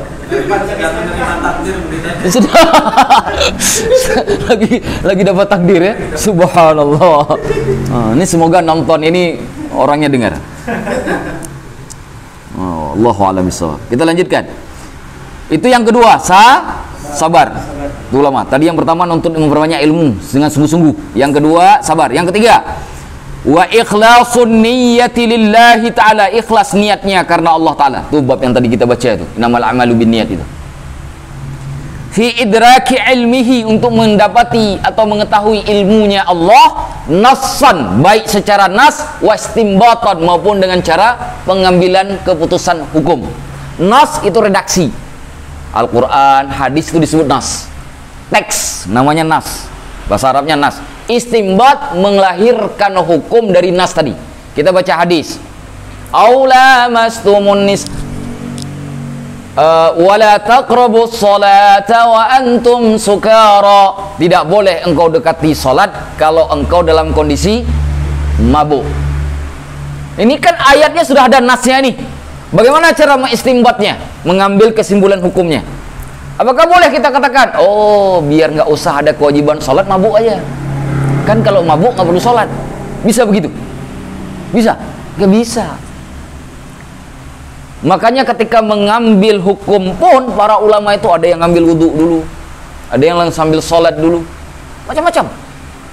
Ada juga yang zikir terus, zikir kepada Allah, mohon ampun dulu baru ngambil istimbat hukum. Takut salah. Nggak main-main. Karena istimbat hukum menurunkan hukum. Nah, kita yang belum sanggup bagaimana? Ya ambil pendapat ulama. Jangan ngambil hukum sendiri. Ente siapa? Ambil ulama. Kenapa kita ambil ulama? Karena mereka yang punya kemampuan. Lalu kita ambil pendapat mereka supaya kita tidak salah. Saya sering mengatakan, mengutip saja bisa salah, apalagi nggak ngutip. Pernah sering ya saya ulang-ulang terus. Ngutip saja bisa salah, apalagi nggak ngutip. Kecuali kita sudah jadi ulama besar, silahkan istimbat hukum sendiri. Makanya ada fatwa tuh. Fatwa syekh ini, fatwa syekh ini. Kenapa mereka bisa fatwa? Karena mereka sudah punya kapabilitasnya. Kemampuannya sudah bisa. Sama seperti orang yang cuma bisa bawa mobil, tiba-tiba mau coba bawa pesawat, bisa? Ya nggak bisa. Ente kalau bawa pesawat harus latihan dulu. Tapi saya sudah bisa bawa mobil. Ente pikir mobil sama pesawat? Cara ngenderainya. Gigi mobil di sini, gigi pesawat belum tentu di sini. Bisa di atas giginya. Jadi harus latihan dulu. Jadi bukan karena engkau bisa bawa mobil lantas engkau bisa bawa pesawat. Nah itu. Maka kita pun yang sudah belajar ilmu agama belum tentu jadi ulama. Maka caranya bagaimana? Kutip pendapat para ulama. Kutip kalau ulama Syafi'i ada Imam Ar-Rafi'i, ada Imam Al-Bulqaini, ada Imam Ramli, ya, ada Imam An-Nawawi, ada Ar-Rayani, ada Abu Syuja, ada Al-Ghazi, banyak sekali. Imam Sayuti, Al-Hafidh Ibnu Hajar Al-Asqalani, ada Imamul Haramain Al-Juwaini, ada Ibnu Hajar Al-Haytami, banyak sekali. Ada Imam Al-Ghazali. Kutip. Karena mereka lebih pantas kita kutip, karena kita belum pantas. Jadi sudah tahu nassan wa istinbatan. Nassan itu teks, memahami teks, ya. Karena memahami teks juga bisa salah. Contoh, yadullahi fauqa aydihim, tangan Allah di atas tangan-tangan mereka. Kalau kita katakan Allah punya tangan macam saya, berarti jarinya juga 5. Berarti ada kukunya. Na'udzubillah. Maka nasnya juga harus dipahami. Setelah pemahaman terhadap nas, baru kita bisa sanggup untuk menarik kesimpulan hukum. Caranya bagaimana? Pakai ilmu alat. Apa saja ilmu alat dibutuhkan? Karena Al-Quran, nas, Al-Quran dan hadis pakai bahasa Arab, wajib orang yang bikin istinbat hukum wajib bahasa Arab dulu. Nggak bisa bahasa Arab, tidak boleh ngambil istinbat hukum. Kenapa? Karena nggak turun pakai bahasa Indonesia. Kalau jadi turun pakai bahasa Indonesia, maka nabinya orang Melayu. Ya, kalau turunnya pakai bahasa Urdu, nabinya orang India, nah ini. Tapi kan tidak, karena turunnya pakai bahasa Arab, nabinya orang Arab, maka mesti bahasa Arab. Satu. Yang kedua, mesti tahu ilmu Al-Quran. Asbabun nuzulnya harus tahu, biar tidak hilang konteks. Harus tahu ilmu hadis, karena ilmu hadis menjelaskan Al-Quran. Harus tahu hukum usul fikih, ilmu fikih. Bagaimana cara menarik hukumnya kalau nggak ngerti ilmu fikih dan usul fikih? Pakai kaidah sendiri. Harus tahu mana mujmal, mana fassal, mana muqayyad, mana bukan. Itu harus tahu semua. Mana yang am, mana yang khas, apa syarat am, apa syarat khas, apa pembagian umum, apa pembagian khusus. Harus tahu semua. Kalau nggak tahu, jangan nyaman langkah terlalu jauh. Kenapa? Kalau yang salah Anda sendiri, oke lah. Tapi di satu kampung bisa salah gara-gara Anda. Nah, makanya nassan wa istimbatannya para ulama lakukan, mereka harus berzikir kepada Allah dulu. Caranya satunya mereka lakukan, ikhlas niat karena Allah. Karena cuma Allah bisa bantu. Berapa banyak para ulama yang ngambil kesimpulan hukum tapi dibantah oleh ulama lainnya kan? Padahal mereka sudah ikhlas kepada Allah itu. Ada perbedaan pendapat. Saya ada juga terkadang ulama yang kebablasan itu artinya benar-benar pendapat yang murni salah, mutlak salah. Ada. Kenapa? Karena mereka adalah ulama. Tetapi nggak boleh pakai ilmu kita untuk menyalahkan mereka. Siapa yang sanggup membuktikan bahwa mereka telah salah? Ulama juga yang sebanding dengan mereka. Ini tiba-tiba Amna Yusra mengatakan, "Maku ini wali Allah." Kan kacau dunia ini. Saya bukan wali, aku bukan wali. Tiba-tiba ini kan kacau. Saya katakan Agus ulama, ini kan kacau orang sebelah. Ya, kacau, nggak bisa. Yang bisa mengatakan si A ulama, si A begini, si A begitu, harus ulama juga. Maka ulama itu nggak ada jabatan. Nggak ada jabatan. Kenapa? Karena predikat ulama diberikan oleh para ulama. Maka nggak ada jabatan. Maka saya sering waktu pengajian saya katakan, saya sebenarnya bukan ustadz, tapi kenapa saya terima nama saya dipanggil di depannya ustadz? Di Indonesia ustadz ada dua modelnya. Ustadz yang alim, ustadz karena takrim, pemuliaan. Nah, saya ambil yang pertama itu, yang kedua, yang pemuliaan. Karena ustadz kalau berangkat nanti teman-teman ke Arab, al-ustadz itu sama dengan profesor secara akademik. Al-ustadz ad-doktor, profesor, doktor. Di kita ustadz ngajar TBA. Nah, ini ustadznya ustadz takrim namanya. Bukan basisnya keilmuan, tapi basis pemuliaan. Kenapa pemuliaan? Karena dia sudah melakukan apa yang tidak dilakukan oleh banyak orang.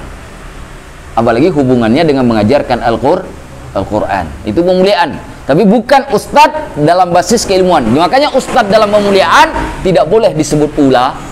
Tidak boleh disebut ulama. Bisa dipahami sampai di sini? Yang keempat, waraghbatu ilallahi ta'ala. Dia mengharapkan kepada Allah Ta'ala fil auni alaihi, untuk menolong dirinya. Jadi selain ikhlas kepada Allah, tadi sekilas sudah saya jelaskan ya. Yang keempat, harus mengharap pertolongan Allah. Kenapa mengharap pertolongan Allah? Karena ilmu itu ilmu Allah. Wa nurullahi la yuhda lil 'asi. Cahaya ilmu Allah itu cahaya Allah tidak diberikan kepada orang yang bermaksiat. Nah, kita bermaksiat, kita minta tolong kepada Allah. Ya Allah, muni dosaku ya Allah. Jangan engkau halangi aku dari ilmu ya Allah. Minta tolong ke Allah, jangan ke tetangga. Ngadu ke Allah. Ya Allah, susah betul aku menghafal ya Allah. Susah betul aku mengingat ya Allah. Tolong ya Allah. Buat pikiranku ini menjadi enak untuk mengingat ilmumu, supaya aku bisa menjalankannya dan berbagi dengan hambamu yang lain. Gitu, minta tolongnya ke Allah. Makanya Ar-Rabi bin Abi Sulaiman, salah satu murid Imam Syafi'i itu kan, yang susah ngafal itu, yang susah menguasai itu, sampai ngadu ke Imam Syafi'i. Kata Imam Syafi'i, ini semua sudah kuberikan kepadamu hai Rabi, nggak mampu juga. Aku tidak tahu lagi bagaimana cara melakukannya. Imam Syafi'i aja ngangkat tangan. Kata Imam Syafi'i, mintalah kepada Allah. Minta kepada Allah. Imam Syafi'i angkat tangan. Apa yang dilakukan Rabi? Apakah Rabi menyerah? Tidak. Doa dan usahanya tidak pernah mundur. Akhirnya jadi salah satu ulama terkenal di dalam mazhab Syafi'i. Orang yang mengisahkan atau menurunkan mazhab Syafi'i kepada ulama-ulama zaman setelahnya. Makanya banyak sanad ilmunya yang dari Rabi itu ke Imam Syafi'i itu. Padahal itu dulu masuk murid Imam Syafi'i yang bodoh itu. Di kita ini ada masalah, orang bodoh malas, ya, orang pintar merasa dirinya sudah pintar, akhirnya nggak perlu belajar lagi. Dua-duanya jadi problem di kita. Harusnya orang bodoh harus kerja lebih giat daripada orang yang pintar. Orang pintar nggak merasa dirinya sudah cukup. Betul dong, harusnya kan begitu. Contoh kisah Ar-Rabi dengan Imam Asy-Syafi'i. Imam Syafi'i itu, Imam Asy-Syafi'i, kita baca satu hadis, beliau dengar pakai kuping bisa dihafal langsung. Itu IQ-nya Imam Syafi'i.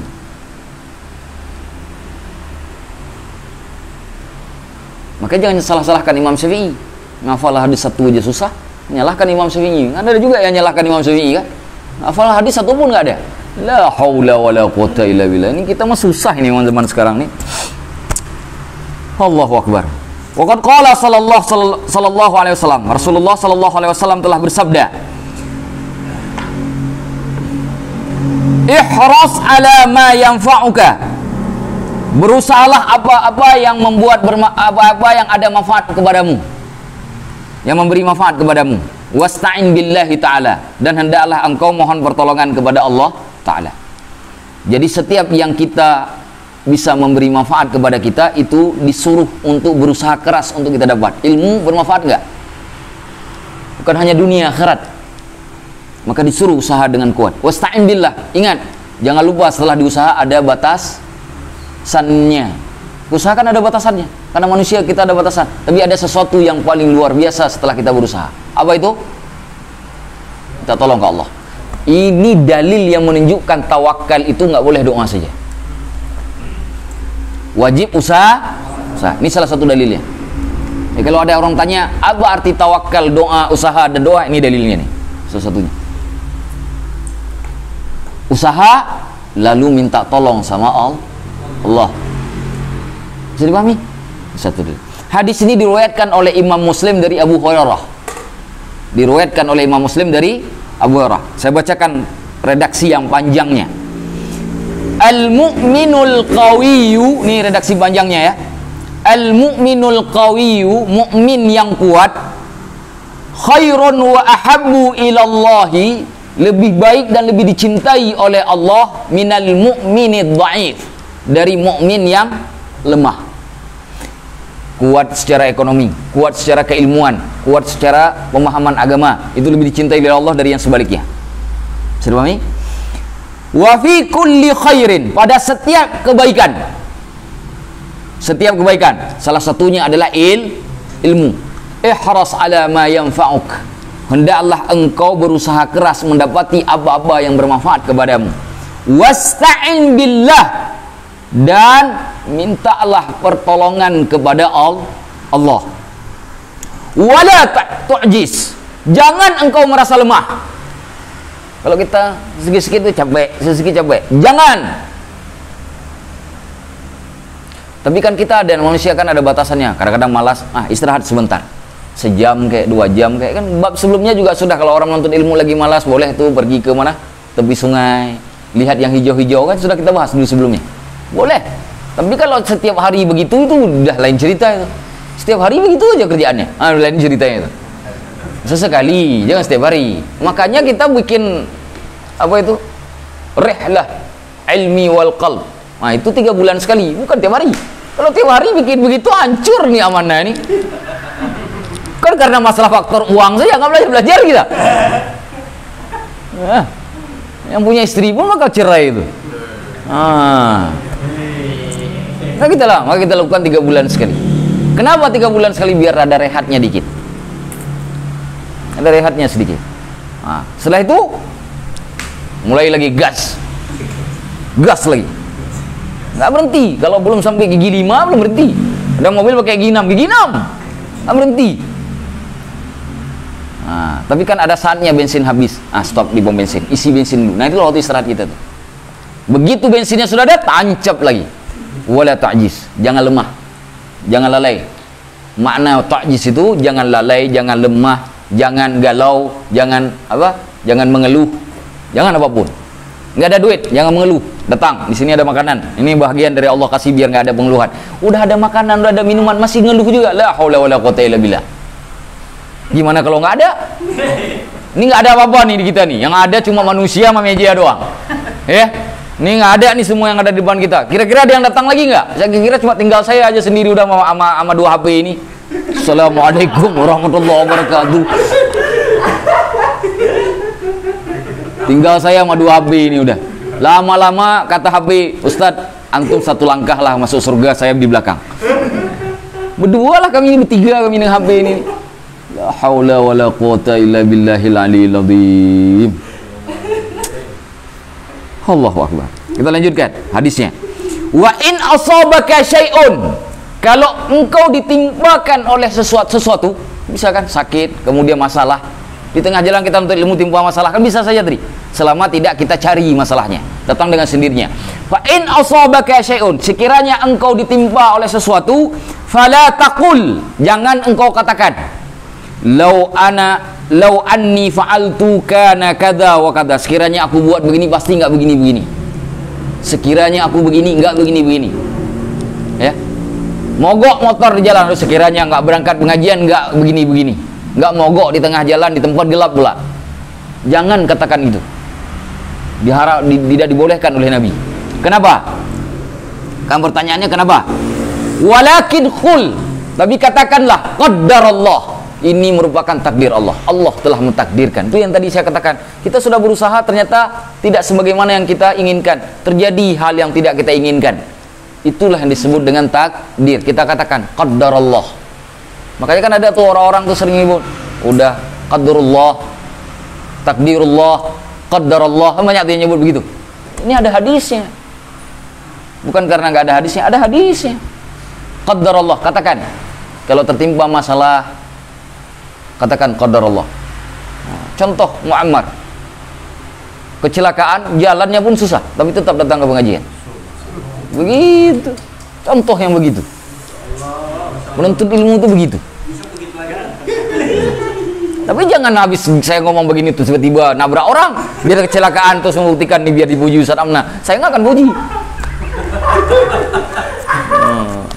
Itu kalau sudah terjadi di luar keinginan kita, terjadi juga. Nah, kayak terjadi pada Muammar, itu namanya takdir.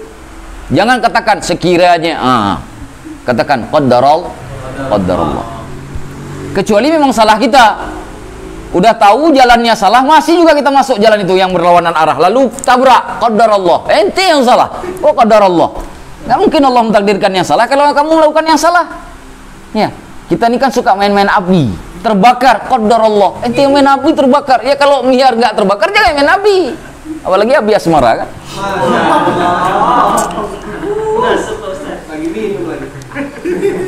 Sudah. Bacanya qaddarallah wa ma syaa fa'al. Apapun yang Allah kehendaki, Allah lakukan. Nah, itu kalimatnya. Saya tulis biar teman-teman bisa amalkan. Di mana itunya? Hadisnya riwayat Muslim dari Abu Hurairah. Baik, ini tinggal sedikit lagi kita cukupkan. Ya. Duduk ya, di sini ya. Ini kalimatnya. Hadis Imam Muslim dari Abu Hurairah. Kalau misalkan tertimpa sesuatu jangan katakan sekiranya aku tidak melakukan begini mungkin enggak. Jangan katakan begitu. Jangan pakai kata sekiranya, tapi katakan qaddarallahu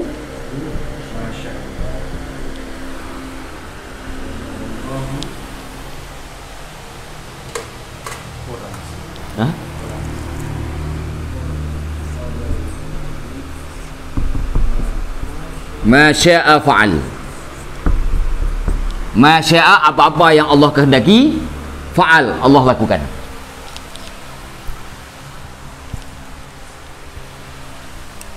Sudah?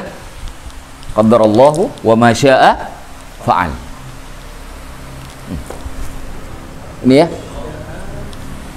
Wa ma syaa fa'al. Baik. Nah, fa inna law, sesungguhnya sekiranya kalau yang tadi kita ucapkan tadi, fa inna law taftahu amal syaitan, membuka pintu agar setan bisa berbuat. Mulai itu coba kita tiba-tiba pergi ke pengajian, macet di jalan tuh. Aduh, sekiranya saya nggak datang mungkin nggak mogok motor, setan langsung datang. Benar itu, ente benar betul, main nanti langsung setannya. Tapi kalau kita katakan qaddarallahu wa ma syaa fa'al, setan nggak boleh ganggu. Ini pengaruhnya kepada tauhid, ke akidah, ke hati. Pengaruhnya di situ. Karena setan tuh mainnya di hati ya, diintipin hati kita tuh. Sedikit bergoyang dia datangin kita. Maka jangan katakan sekiranya. Ada bab sekiranya yang boleh dilakukan ketika tidak berurusan dengan takdir. Tidak berurusan dengan takdir. Kalau misalkan, contoh misalkan kita buat kalimat, kalau engkau ingin hidup senang, maka hendaklah engkau taat kepada Allah. Nah, itu kalaunya nggak salah itu. Sekiranya di situ tidak salah. Jadi tergantung. Tapi kalau sudah berhubungan dengan takdir, kau pakai kalau, sekiranya terbuka pintu setan untuk menggodamu. Nyanyi kak pakai kalau sudah urusan takdir itu jangan pakai kalau, karena takdir itu keimanan. Wajib diyakini, nggak boleh di. Makanya orang-orang Mu'tazilah tidak meyakini adanya takdir. Nah, nanti bab di apa namanya? Di habitud tuh. Nah, nanti pada bab qada dan qadar kita akan bicara lebih jauh. Nanti setelah bab qada dan qadar kita akan kaji tentang firqah-firqah akidah di dalam Islam. Siapa itu Khawarij? Siapa itu Syiah? Siapa itu Mu'tazilah? Siapa itu Jabariyah? Siapa itu Jahmiyah? Siapa itu Karamiyah? Nah, kita bahas nanti insyaallah. Ya. Jadi bukan besok. Besok masih bab hari akhir. Nah, nanti kalau sudah selesai. Besok-besoknya lagi, betul. Jadi itulah, sudah jam setengah 12, saya kira sudah cukup satu bab saja kita baca ya. 9-18. Teman-teman, inti dari pembahasan kita hari ini, para ulama itu orang yang selalu mendawamkan dirinya dalam urusan keilmuan dan amal soleh. Kenapa didahulukan kalimat ilmu? Karena kita sering membahas Al-adabu qabla al-ilmi wal ilmu qabla al-amali. Kesalahan orang kita itu suka bertanya setelah beramal. Ustaz, tadi saya sholat gerhana, Ustaz. Kan pernah gerhana waktu itu. Saya paginya banyak yang WA saya tuh. Ustaz, ada yang bilang sholat gerhana itu 1 rakaat itu tidak boleh 2 kali ruku. Ada yang mengatakan harus ruku. Yang mana yang benar? Dia udah ngelakuin. Tapi nggak tahu hukumnya. Kita sering begitu tuh. Tahu-taunya salah, kan kacau itu. Ya. Makanya jangan beramal dulu nggak tahu ilmunya. Sebelum gerhana dilakukan, nih gerhana musala habis salat maghrib, dari sebelum maghrib udah nanya. Yang bisa dihubungi bagaimana? Ini enggak, nanyanya habis sholat, habis isya. Masa qadarullah itu? Itu cari penyakit namanya. Kita ini suka sekali beramal dulu baru kita nanya. Padahal hukum dalam fikih, beramal yang salah bertentangan dengan Allah itu nggak diterima. Oh, yang sudah sah saja belum tentu diterima, apalagi yang tidak sah sudah pasti nggak diterima. Nggak begitu logika hukumnya. Nah, makanya kalau mau beramal tanya dulu. Nah, saya WA, Ustadz mana ini yang benar? Kami bingung. Saya bilangin, ente mazhabnya apa? Saya balikin. Kalau ente mazhab Syafi'i, oh mazhab Maliki benar, oh mazhab Hanafi benar, saya bilangin. Jadi kalau mazhab Syafi'i itu ya 2 ruku di dalam 1 rakaat. Jadi 4 ruku, 4 sujud, 4 berdiri. 4 kali baca Al-Fatihah. Benar. Kalau mazhab Syafi'i. Bahkan dalam mazhab Maliki, sholat gerhana di masjid itu hukumnya makruh. Sholat berjamaah makruh. Yang benar sholatnya sendiri di rumah. Tapi dalam mazhab Syafi'i ada khutbahnya. Masa khutbah rumah sholat sendiri? Assalamualaikum sendiri. Kan nggak mungkin, lama-lama kayak saya juga nih. Kan nggak mungkin. Yang namanya khutbah mesti kumpul di masjid. Makanya dalam mazhab Syafi'i sholat gerhana di masjid. Setelah habis sholat ada khutbah. Khutbahnya bagaimana? Khutbah seperti khutbah begitu. Jadi jangan nanya hukumnya sebelum, sesudah, sebelum nanyainnya. Ustadz, nih saya mau nanti habis maghrib mau saya sholat gerhana. Tapi Ustadz di WA nggak balas. Ada Ustadz lain, memang Ustadz Amna Yusra aja di dunia ini. Tanya Ustadz lain.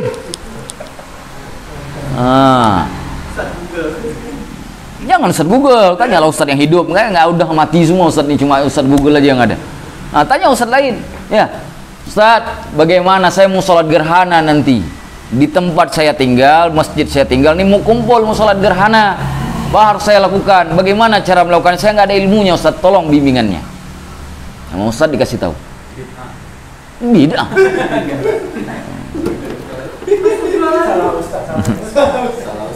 Salah nanya berarti. Oh banyak. Oh itu salahnya. Itu salah nanya, salah orang. Nanyanya bukan ke Ustadz, ke tukang jual tomat. Nah itu caranya ya. Nah, yang penting teman-teman ingat poin ini. Poin ini meskipun dilakukan oleh para ulama sangat mengena di hati kita bagi orang yang nuntut ilmu juga. Jangan cuma ngandalin pendengaran saja, tapi juga harus mengulang. Yang punya buku, baca bukunya. Yang nggak paham artinya, foto, kirim ke WA saya. Kalau nggak paham, kalau nanti ketemu misalkan malam minggu habis pengajian, kan kita masih duduk-duduk, boleh ditanyakan. Catat di buku tuh, kan semuanya ada buku, catat di buku. Tulis, permasalahan 1. Tulis permasalahannya, tulis di bawah. Penyelesaian. Kasih space biar nanti bisa nulis apa yang saya jelaskan. Adanya 5, tulislah permasalahan 1, permasalahan 2, permasalahan 3, 4, 5. Saat ada 10, kan ada 10 kelewatan itu. Nggak pernah belajar, nggak pernah ngulang tuh. Masa udah segini masih 10 masalahnya. Ya, ulang. Ada masalah, jangan takut bertanya. Saya senang kalau ada orang bertanya. Jangan takut bertanya. Selama saya bisa jawab, saya bagi. Kalau saya nggak bisa jawab, ya saya minta maaf. Paling saya pulang kaji dulu. Setelah saya tahu jawabannya, saya bagi. Allahu a'lam bishawab. Ada pertanyaan? Ya. Tapi konteksnya Inggris atau Inggris? Konteks hadisnya Inggris atau Inggris?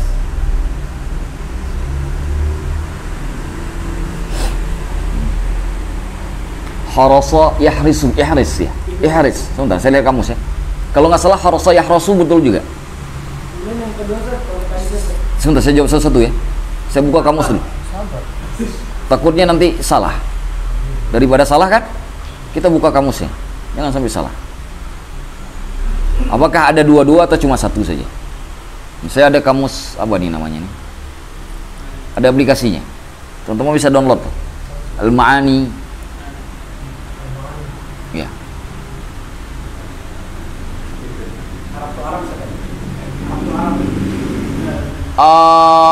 Ada Arab Indonesia juga.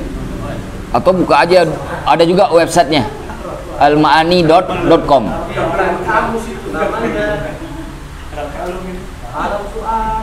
Kalau Arab tuh haram alum.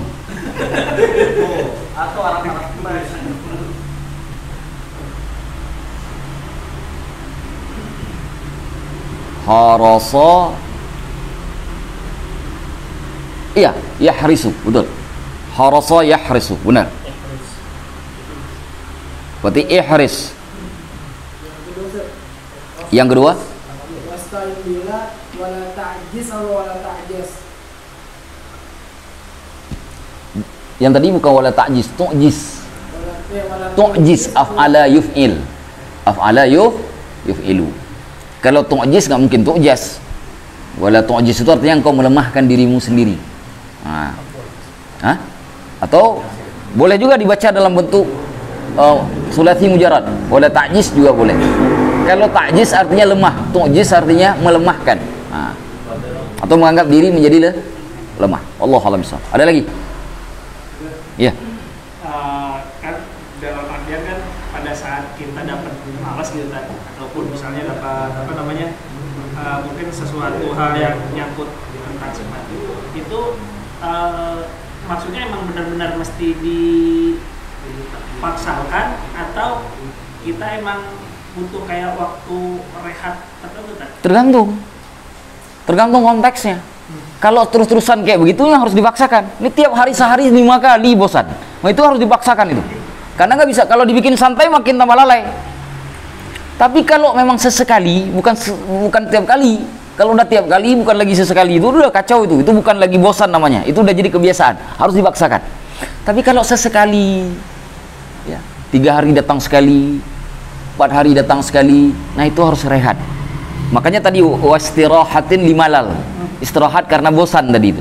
Makanya tadi saya katakan bosan itu datangnya bukan setiap waktu. Kalau bosan sampai seminggu bukan bosan namanya, ya kan? Nah bosan itu sejam. Nah rehat, bagaimana cara rehat? Ya keluarlah cari kopi. Nah ada kopi majelis, pergi ke sini. Pesan sama, mana kopi majelis? Itu. Nah. Yang nonton jangan lupa kopi majelis. Atau ada apa? Bobohu apa? Mau kopi bobohu apa tadi? Oh ya. Saya sengaja biar malam minggu bisa minum.